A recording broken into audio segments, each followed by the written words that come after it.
Love Serye TV. Fooled by Billionaire's Love, tunghayan na po natin ang ika-6 na bahagi. Muling nagayang lumabas si Dave at wala namang nagawa si Lena. Una, may babor siyang hinihingi rito. Pangalawa, pinakiusapan pa din niya si Ken. Si Ken na parang lahat ng gusto ni Dave pinagbibigyan. Bata pa lang sila, napapansin niya na iyon. Kung ano ang gusto ni Dave, ibibigay ni Ken. Minsan nga, iniisip niyang dahil iyon sa utang na loob.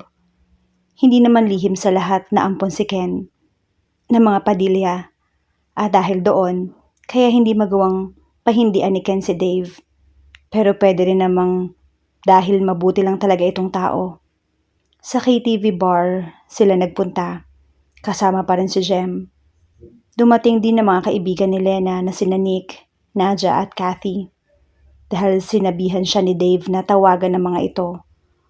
Mabuti na rin iyon para hindi siya masyadong mailang. Kapag 4 lang kasi sila, pakiramdam niya automatikong kapareha niya si Dave dahil mag-boyfriend ang kasama nila. Hugis Yu ang mahabang upuan. Dilaw ang ilaw at hindi yun maliwanag na maliwanag. Kung hindi nga lang maingay, baka inantok na si Lena. Ang pinakamalapit sa monitor ay si Ken. Katabi nito si Jem. May kaunting pagitan naman kina Jem at Kathy. Nasa kaliwa niya si Kathy at katabi rin nito si Nix. Nasa kaliwa ni Nix si Nadia, katabi naman si Dave. Si Nix ang madalas na may hawak na mikropono dahil sa kanilang lahat na nandoon ay ito at si Nadia lamang ang magaling kumanta. Kumakanta rin naman si Lena pero aaminin niya, hindi siya magaling. Si Nadia, maganda din yung boses. Mahiyain lang. Hoy, kumanta rin kayo. Mapapaos na ako. Reklamo ni Nick pagkatapos ng 5 na sigurong kanta. Nagtawanan silang lahat. Kumakain kasi kami. Mag-concert ka muna dyan. Nakangiting sabi ni Kathy. Umorder ng maraming pagkain si Dave at iyon ang pinagtuunan nilang tatlo ni Nadia at Kathy. Binalingan ni Lena si Jem. Oh Jem, kanta ka naman. Hindi niya pa ito naririnig na kumanta kahit kailan. Nako, baka mag-walk out kayong lahat. Pabirong sabi nito. Pero napilit din nila itong lahat. Naka-abresyete pa rin si Jem kay Ken habang pumipili ng kanta. Kanina pa napapansin ni Lena na hindi bumibitiw si Jem kay Ken. That was unusual. Maraming beses nang nakasama ang dalawa at hindi ganoon ang babae na parang tarsier na nakayakap sa puno at ayaw bumitaw. Para itong takot na malingat at maagawan. Anong problema nito? Pero nagpasya siyang ituon na lamang sa ibang bagay ang atensyon. Mabuti rin at biglang kinumusta ni Nick si Dave tungkol sa naging buhay ng huli sa Amerika. Nakisali na siya sa usapan at natigilan lang ng tumugtog na ang kakantahin ni Jem. May gusto ka sa aking mahal. May balak kang agawin siya. Muntik mapamanga si Lena nang marinig ang boses ni Jem. Hindi dahil maganda iyon, kundi dahil may diin. Parang may pinaghuhugutan. Hindi lang yata siya ang nakapansin dahil pasimple siyang siniko ni Nick. Nakikiusap ako sa'yo. Nagmamakaawa. Kunin mo na ang lahat sa akin, wag lang siya. Sinilip ni Lena si Jem. Tutok na tutok ang mga mata nito sa monitor. Teka, bakit ka siya apektado? Malay ba naman niya kung wala lang para kay Jem yung kinakanta at naaapektuhan lang siya dahil guilty siya? Wala naman akong balak mang-agaw. Giit ng isang bahagi ng isip niya. Kunin mo na ang lahat sa akin, wag lang ang aking mahal. Alam kong kaya mong paibigin siya. Sa akin maagaw mo siya. Pakiusap ko sa'yo, magmahal ka na lang ng iba. Kunin mo na ang lahat sa akin, wag lang ang aking mahal. Ikamamatay ng puso ko pag sa akin inagaw mo siya. Wow, ang lalim ng hugot ah. Pabirong sabi ni Kathy nang huminto na si Jem sa pagkanta. May umaagaw na ba kay Ken? Inosente ang tanong na iyon, pero parang gusto niya itong pigilan sa pag-uusisa. Tiningnan lang ito ni Jem, ngumiti, at alam ni Lena na hindi totoo ang ngiting iyon. So meron ngang pinatatamaan si Jem sa kantang iyon. Baka naman ibang tao at hindi siya. Excuse me lang ha, sabi ni Lena pagkatapos ay tumayo. She had to go for the comfort room. Sinundan siya ni Nick. Affected ka sa kinanta niya, no? Feeling ko talaga para sa'yo yun eh. Nakikita niya yung refleksyon ni Nick sa salamin kung saan siya nakaharap. Paano naman magiging para sa akin hindi ko naman inaagaw yung boyfriend niya. Kunot ang noong tanong niya. Aba, malay ko. Pero malakas yung kutob kong para sa'yo talaga yon. Babae siya at baka naaamoy niya ang lihim mong pagtingin sa jowa niya. Pabirong sabi ni Nick saka tumawa. Lihim na pagtingin ka sa kanya. Nagkakandahaba ang ngusong tanggi ni Lena. Wag ako, Lena. Obvious ka kaya. Manhid lang yung dalawa nating kaibigan kaya hindi nila nararamdaman. Kahit anong tago mo dyan sa nararamdaman mo, lalabas at lalabas yan. Conscious ka or not. Iba ka kayang tumingin kay Ken, and I bet Dave saw that also, kaya palagi siya nakatingin sa'yo. Tapos biglang titingin sa kuya niya. O de sige na, aamin ako, total pinangungunahan mo na Sabi niya, saka inirapan na nakangiti lang na si Nix. Pero importante ba yung nararamdaman ko? May gem na yung tao at magkaibigan kami. Sisirain ko ba yun para lang sa nararamdaman ko? At si Dave, masasaktan siya. Ayoko ng ganon. Akala mo ba hindi pa nasasaktan si Dave? Sabihin mo nga sa akin, kailan ka pa nagpaturok ng anesthesia? Ang manhid mo Hindi makasagot si Lena. Isa lang ang parang naiisip niya para makatakas sa lahat ng iyon.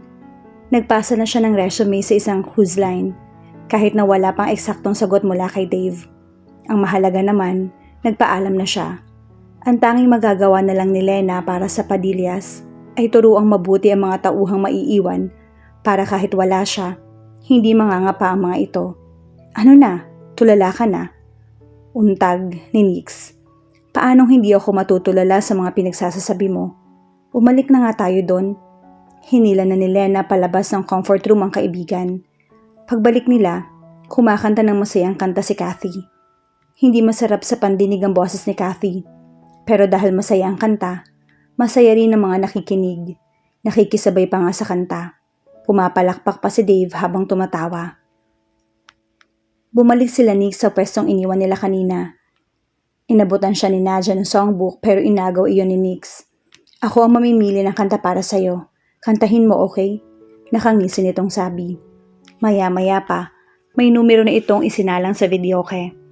Pagkatapos kumanta ni Kathy, kinuha ni Nix ang mikropono at inabot sa kanya. Walang kamali-mali si Lena sa kakantahin pero tinanggap naman niya. Kumunot ang noon niya nang mabasa ang title ng kanta. Tiningnan na si Nix at kinindatan lang niya ito. Ganun pa man, kinanta pa rin niya dahil maganda naman yon. Meron akong nais malaman. Maaari bang magtanong? Alam mo bang matagal na kitang iniibig? Matagal na ako naghihintay pero mayroon kang ibang minamahal. Kung kaya't ako hindi mo pinapansin. Pero ganun pa man, nais kong malaman mo. Ang puso kong ito ay para lang sa'yo. Doon lang naging aware si Lena sa lyrics ng kanta. Titigil sana siya pero nahiya naman siya. Ano naman ang iisipin ng kanyang mga kasama kung bigla niyang ititigil ang tugtog? Sumasabay pa naman ang mga ito sa pagkanta niya. Pasimple niyang sinipa si Nick sa paa sa ilalim ng mesa. Sa gilid ng kanyang mga mata, sinilip niya si Jem na kunot yung noo. Hindi kaya pagkatapos ng gabing iyon hindi na sila in good terms? Para tuloy silang may sikretong away na hindi pinag-uusapan, pero alam nilang nandoon. Parang hangin lang. Hindi kailangang makita para malamang nag-e-exist. Nandito ako umiibig sa'yo, kahit na nagdurugo yung puso. Kung sakaling iwanan ka niya, huwag kang mag-alala, may nagmamahal sa'yo. Nandito ako. Maging si Lena nadadala sa kanta. Pakiramdam niya kasi, nandun ang lahat ng gusto niyang sabihin. Mga damdaming pilit na itinatago pero mabigat na sa dibdib. It had to come out. Hindi man direktang nasasabi kay Ken.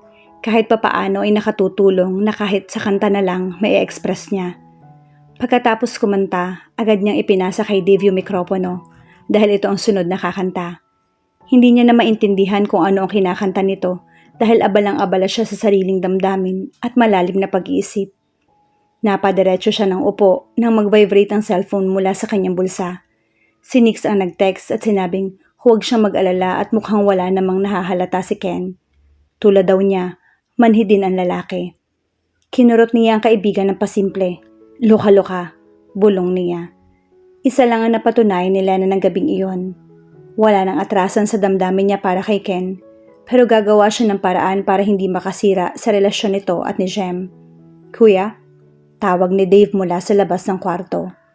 Marahan siyang kumatok pero wala pa ring sumasagot. Pinihit niya ang siradura at hindi yun nakalak. Pumasok na siya. Nakarinig siya ng tunog ng tubig at tumatama sa tiles ng banyo. Naliligo pala ang kapatid niya. Gusto sana niya kausapin ang Kuya Ken tungkol sa Padillas Catering at sa fast food processing business ng pamilya.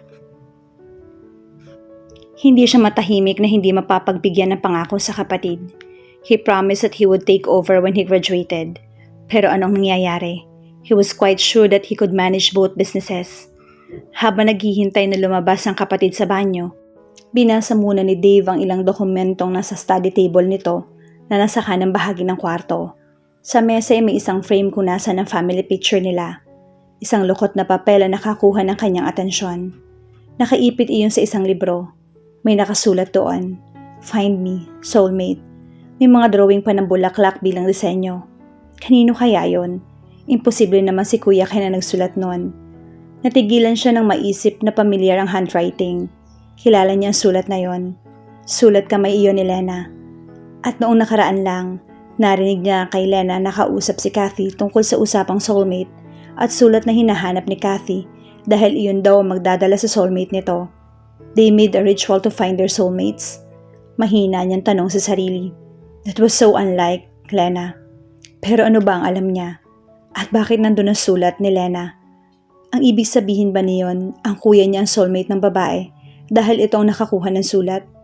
Mabilis na ibinulsa ni Dave ang sulat nang marinig ang tunog ng pag-unlock ng pinto ng banyo. Dave, ano ginagawa mo rito? Tanong ng kuya niya na makita siya.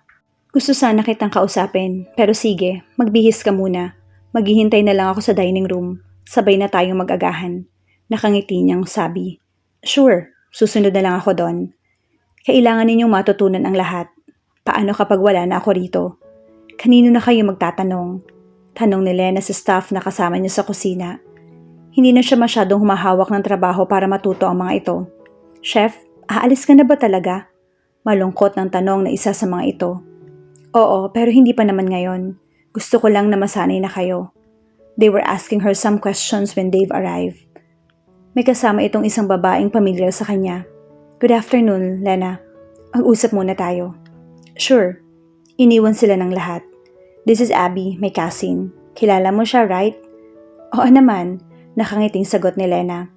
Siya na ang bahalang mag-manage ng catering business pag alis mo. Mabilis matuto tong si Abby kaya hindi ka mahihirapang i-train siya. Recommended siya ni Mama. Muntik nang mapatalon sa tuwa si Lena. Finally, someone who could replace her. Ito ang bahala sa pamamahala. Si Chef Lau naman ang bahala sa kusina. Si Chef Lau ang pinagkakatiwalaan niya pagdating sa kusina. Kahit wala na siya, alam niyang kaya nito. Welcome to Padillas, Abby. Ngiti-ngiti niyang bati. Mukhang mahinhin si Abby. Tahimik lang at hindi kumikibo kung hindi mo kakausapin. Sanay na siya dahil noon pa man ay ganoon na ito. Sana lang, mabago pa ni Abby ang ganoong ugali kapag nagsimula na magtrabaho. Kailangan nitong i-enhance ang communication skills. Dahil sa nabalitaan, parang gusto magpa-party ni Lena. Inibitahan niya magmerienda sina Dave at Abby. Pumayag naman ng dalawa. Habang kumakain, napag-usapan nila magiging trabaho ni Abby sa Padillas. Binanggit na rin niya na si Chef Lau ang gusto niyang pumalit sa kanya sa kusina. Wala nang problema kay Dave. Maya-maya ay nagpaalam na si Abby dahil tinawagan ng nanay nito. Naiwan sila roon ni Dave. Lena, may gusto nga pala kong ibalik sa'yo. Bigla nitong sabi. Kumunot ang noon ni Lena. May papel na iniabot si Dave sa kanya. Lukot iyon pero nakatupi ng maayos. Natigilan siya pagbuklat ng puting papel. That was her message for her soulmate. Itinapon niya yon. Paanong napunta kay Dave? I saw that before I went to America. Nakalimutan ko namang ibigay sa'yo. I don't know why I had to urge to bring it back to you. Maybe I'm your soulmate. Sabi nito saka tumawa. Wala nakakatawa. Iyon sana gusto niyang sabihin. Pero hindi magawang lumabas mula sa kanyang bibig. How did you know I was the one who wrote it? Pilit ang iting tanong niya. Kilala ko naman ang handwriting mo. I'm definitely sure it was yours. Ngumiti lang si Lena. Hindi niya alam ang sasabihin, hindi alam ang mararamdaman.